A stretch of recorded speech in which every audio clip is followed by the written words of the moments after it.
Sabi po ng ambularyo, sinumpa ako ng duwende. Umiikot siya sa parte ng ilong ko, kinakain niya yung laman ko. Yung duwende or nuno sa puso, may katotohanan sila. Sa kanila kasi kung paano mo sila nasaktan, sasaktan ka rin nila. Base sa obserbasyon ko at dun sa mga sinabi niya,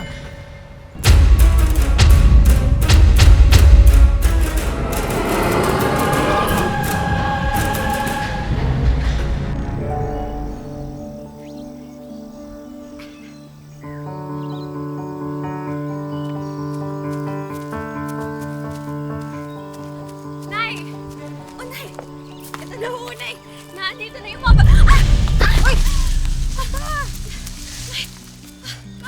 Ano pang ginawa mo? Ay, pasensya na po. Hindi ko kasi napansin yung... Tabi-tabi po. Tabi-tabi po.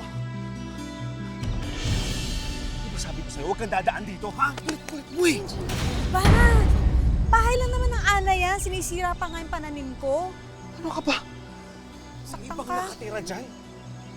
Tapos sinira mo yung bahay nila. Sige na, humingi ka ng dispensa. Pasensya na po. Hindi ko po talaga sinasadya. Tabi-tabi po.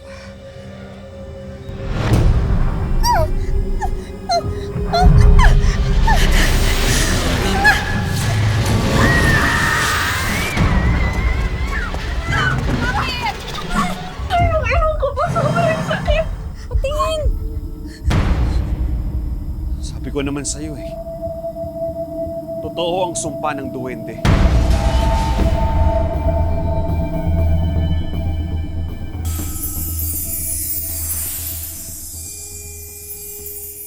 Alam naming wish nyo ang magkaroon ng bagong house and lot, di ba? Ang wish mong bahay sa Camellia baka mapasa inyo na. Pumunta lang sa official Facebook page ng Wish Ko Lang para sa complete mechanics ng pagsali. Dahil sa 2022, isang maswerteng kapuso ang mananalo ng house and lot mula sa Camellia. Tutok lang tuwing Sabado 4 p.m. sa GMA at baka wish nyo na ang susunod naming tutuparin.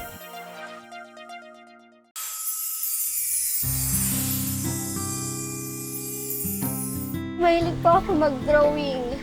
Ang pangarap ko po dati nung high school is magiging fashion designer. Tunga ka dyan ah. Alam mo, dapat binibenta mo itong mga face mask na ginagawa mo, ate.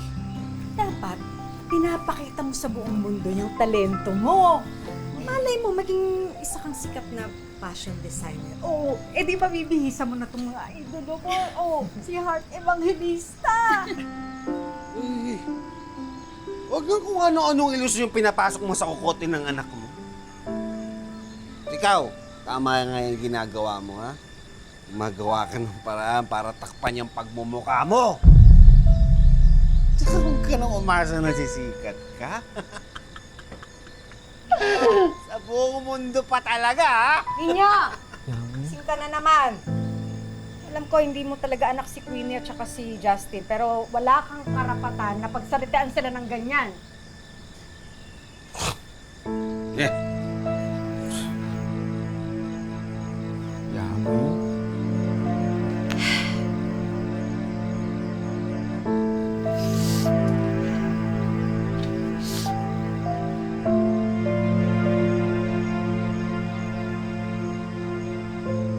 Tapos sa mga gagawin damit. Sige, salamat po ah. Uy, Queenie. Nabalitaan namin yung nangyari sa'yo ah. Baka naman pwedeng patingin. Saan ka pupunta? Sinabi ng patingin eh. Patingin! Niyo nga ako! Let's go!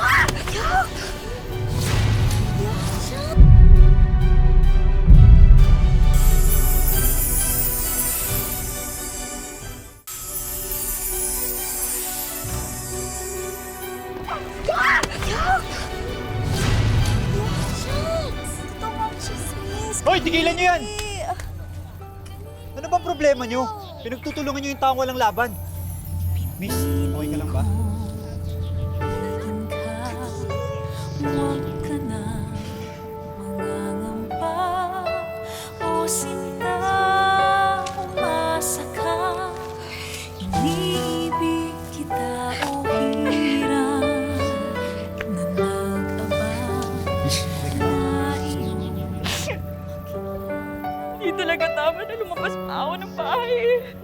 Kung hindi tama, inunanakit sila ng kapwa. Di magbabagong pag-ibig ko. Ayun ka pala. Iniibig kita. Ang ganda naman dito. Okay sa'yo. Bagong santi dito sa lugar niyo. Hindi ka pa nakakapunta dito. Hindi naman talaga ako mahilig lumabas ng bahay eh. Wala ka naman dapat itago. Ay! Ganda nitong gawa mo, pero hindi mo naman kailangan to eh. Queenie, maganda ka. Hindi mo kailangan to. Mahal kita.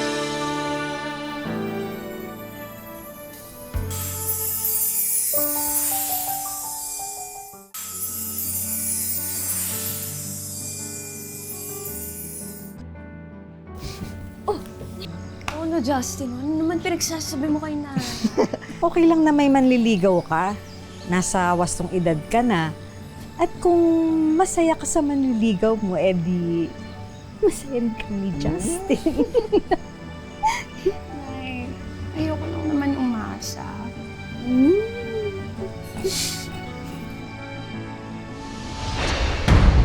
Nay? Nay, okay lang po ba kayo? Nay, alam mo, ipacheck na kaya natin yan. Hindi akong alalahanin.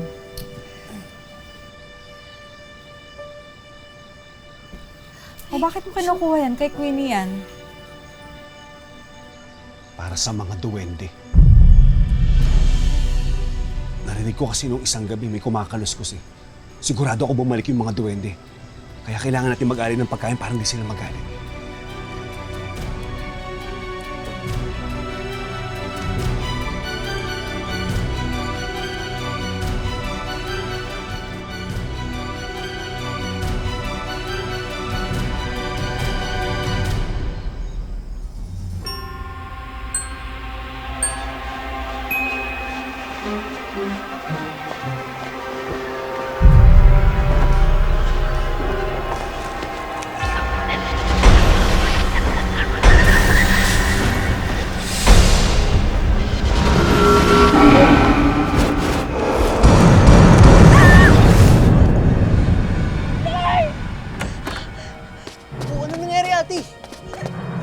Anak? Yung duwende! Nandito siya! Naramdaman ko siya na nandito siya sa kwarto ko.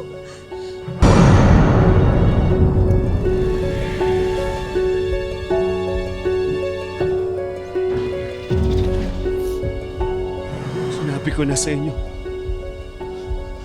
bumalik ang duwende.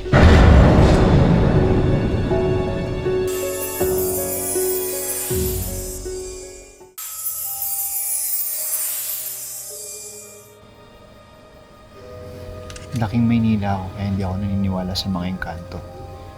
Sigurado ako may ibang dahilan. Eh, yung naubos yung pagkain ng duwende. Baka daga or peste.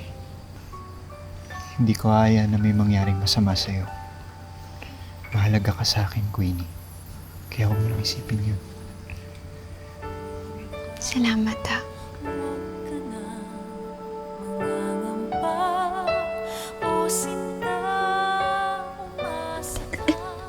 Dudu. Queenie, hayaan mo lang ako. Mahal kita, Queenie. Mahal mo rin ba ako? Sa mundong katiyakan mo, hindi magbabagong pag-ibig ko. Iniibig kita, okay saya, okay ganda, nagbago na aking mundo.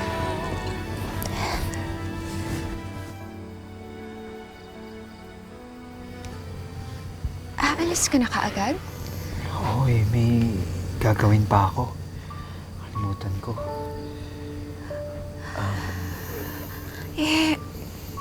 Kailan tayo magkikita ulit?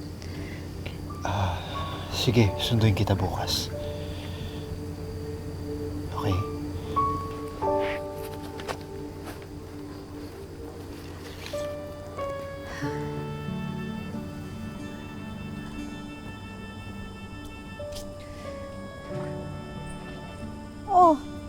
Akala ko ba hapunan ng lakad yun ni Bruno? O, ba't ka umiiyak?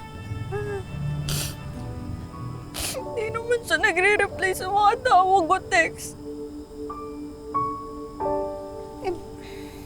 Baka naman may ginagawa tapos nakaligtaan niya yung lakad niyo. Huwag ka nang umiyak. Pinagpita ka pa na paborito mo. Enoy. Nay. Hindi na. Magbabalat kita.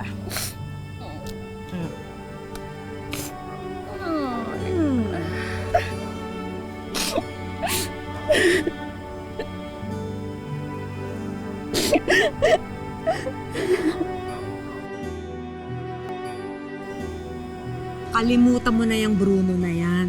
Ba, niray mo ilang linggo ni Honey Ho, wala? Hindi siya karapat-dapat yung pinagmamaktulan mo, no? Tsaka pag nakita ko yun, babatukan ko yun. Nay, relax lang, Nay. Relax lang. Gusto ko inaabol nga ako eh. Pabili ako ng saging. Ay, ito po.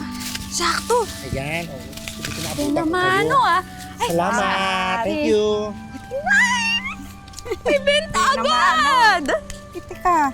Uy, sobra tong binayad niya. Isosoli ko lang, ha? Sige, Nay. Yung isa dyan, Nay. Bruno? Anong ibig sabihin nito? Bakit kalandian mo yung babaeng yan? Excuse me? Ang kapal naman ng mukha mo, no? Eh ano naman ngayon kung nandihin ako ni Bruno? Sinagot ko na siya kahapon eh. Girlfriend niya na ako. Ano? Di ba sinabi mo sa akin na mahal mo ako? Di ba may nangyari pa nga sa atin? Di ba mahal mo ako? Oh my God, Bruno. Naputulan mo yung tsaka na yan? Nasikmura mo yan? Kadiri. Hindi totoo yan. Hindi totoo yung sinasabi niya.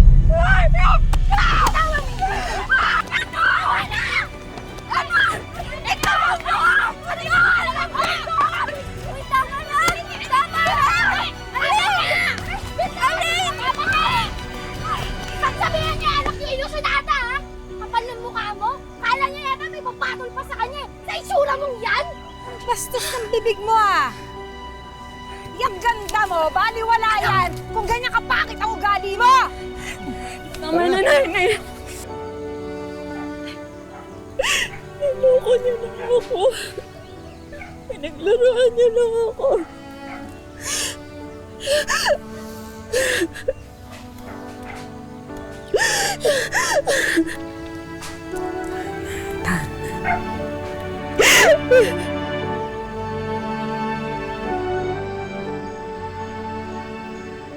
Ka na malungkot, anak. Alam mo, may mga lalaki talaga na katulad ni Bruno, pero huwag kang mawawala ng paniniwala na darating ang tamang tao para sa'yo. Para hindi ka malungkot, ibibigay ako sa'yo. Yun, no? Nalibuksan mo. Ano to? Para mas makatahi ka ng maigi. Nay. Tapos makagawa ka ng maraming magagandang damit. Tapos papakita natin doon sa fashion school. O sigurado ako makakapasa ka, kukunin ka nila. Sigurado yan, Nay.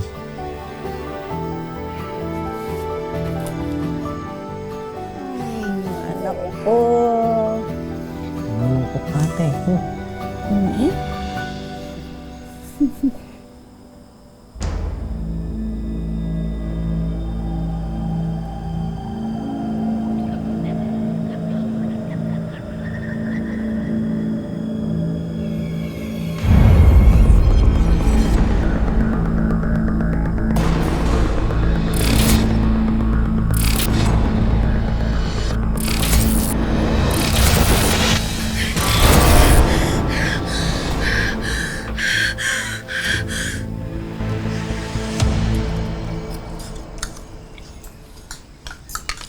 Dumaan na naman yung duwende kagabi.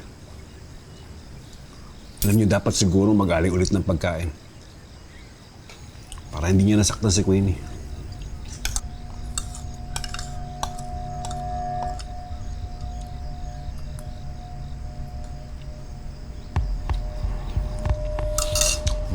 Tapos na ako.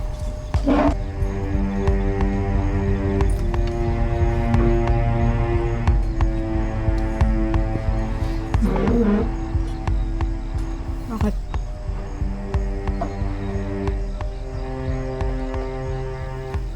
May nakita kasi ako kagabi.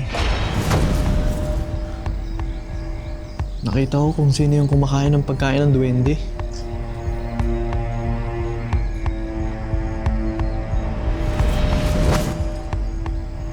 Nay, bakit kakainin ni Ninong yung pagkain na para sa duwende? Hindi ko rin alam.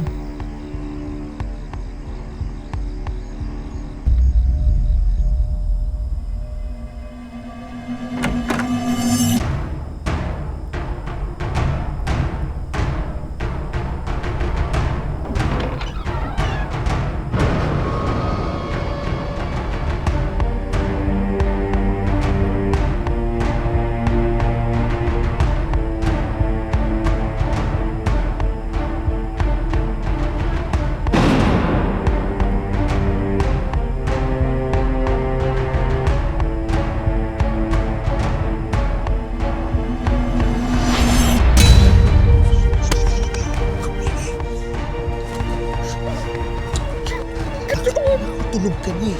Gising ka pa pala. Huwag kang maingay. Gising ka na. Itutuloy ko. Matagal na kitang kursunada eh.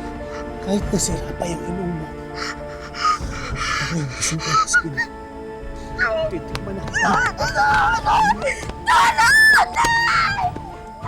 kang maingay. Wala naman yung mga lalaki pa pala.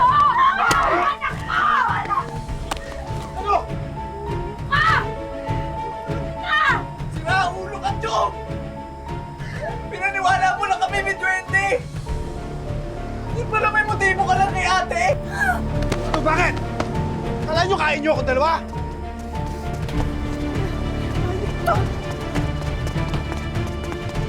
Tulong! Mga kapitbahay! Huwag kang makailam dito! Tulong! Tulong! Huwag kang makailam eh!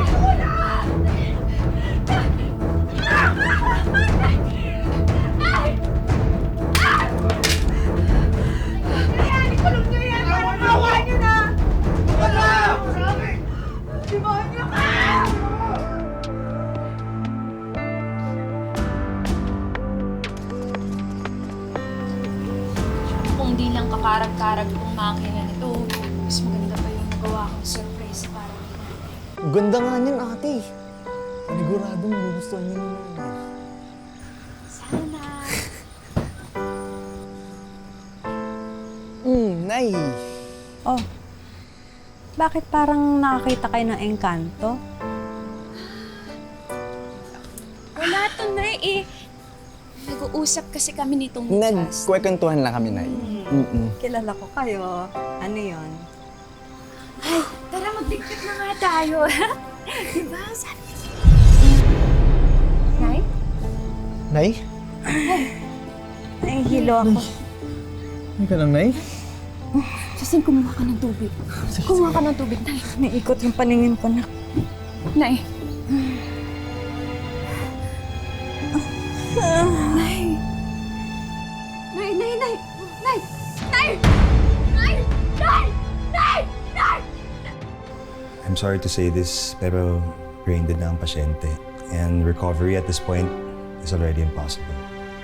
I'm really sorry.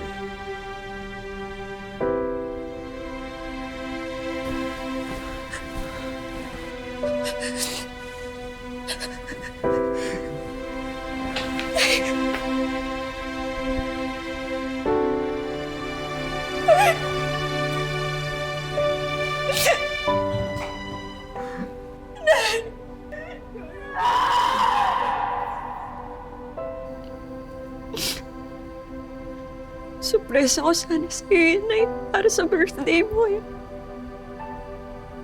Sayang hindi niyo na nakita. Nay, pinaghirapan ko yan para sa'yo.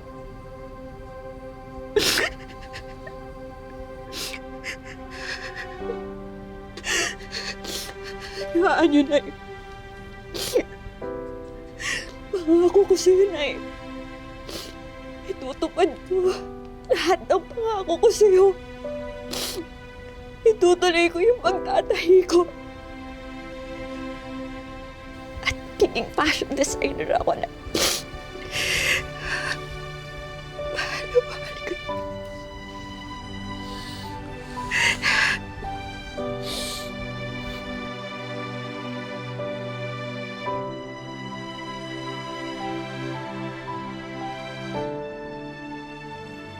Ang buhay ay isa raw malaking misteryo.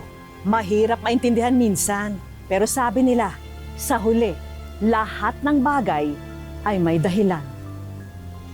Pagkatapos mag-file ng protection order laban sa amain, ngayon ay mag-isang itinataguyod ni Queenie ang kapatid. At dahil sa hirap ng buhay, napilitan siyang bitawan muna ang pangarap na maging fashion designer. Queenie, unang-una, nakikiramay kami sa'yo. Kamusta ka na ngayon? Masakit kasi wala akong lakas na loob na sana ako kakapit. Mahal na mahal ko si Mama. Bago dalhin ang aming team si Queenie sa isang doktor, tinupad muna namin ang hiling niyang makausap ang paranormal expert na si Ed Kaluwag. Yung duwende or nuno sa pulso, may katotohanan sila. Sa kanila kasi kung paano mo sila nasaktan, sasaktan ka rin nila. Base sa obserbasyon ko, wala akong nakitang case na siya ay sinaktan ng elemento. Dapat kung talagang merong nakasanib sa kanya o meron siyang karga, dapat naramdaman ko na.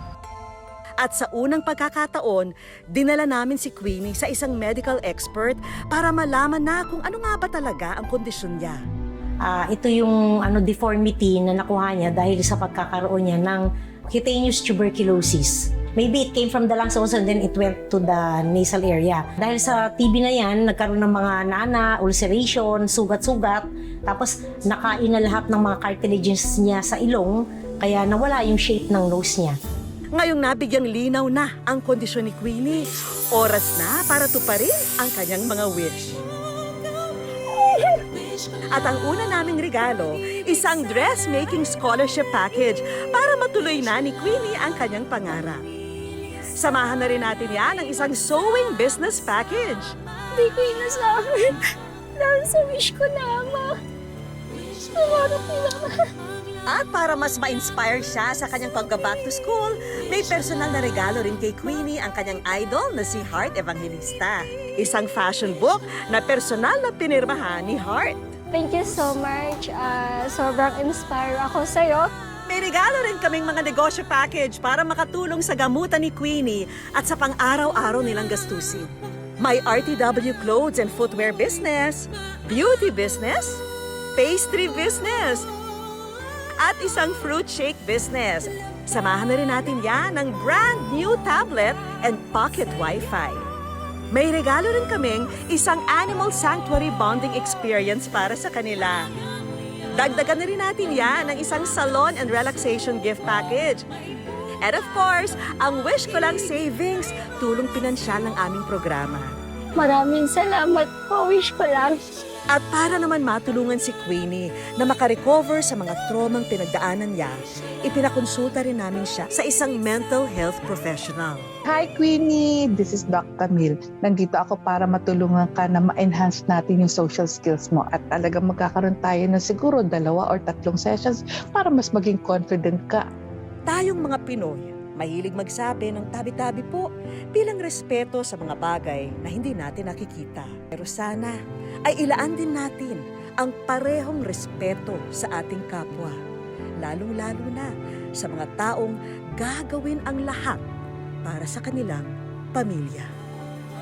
Mga kapuso, lagi po natin tatandaan, hanggang hindi tayo napapagod, humiling at maniwala, hindi rin tayo mapapagod lumaban sa buhay. Ako po si Vicky Morales at ito po ang bagong Wish Ko Lang.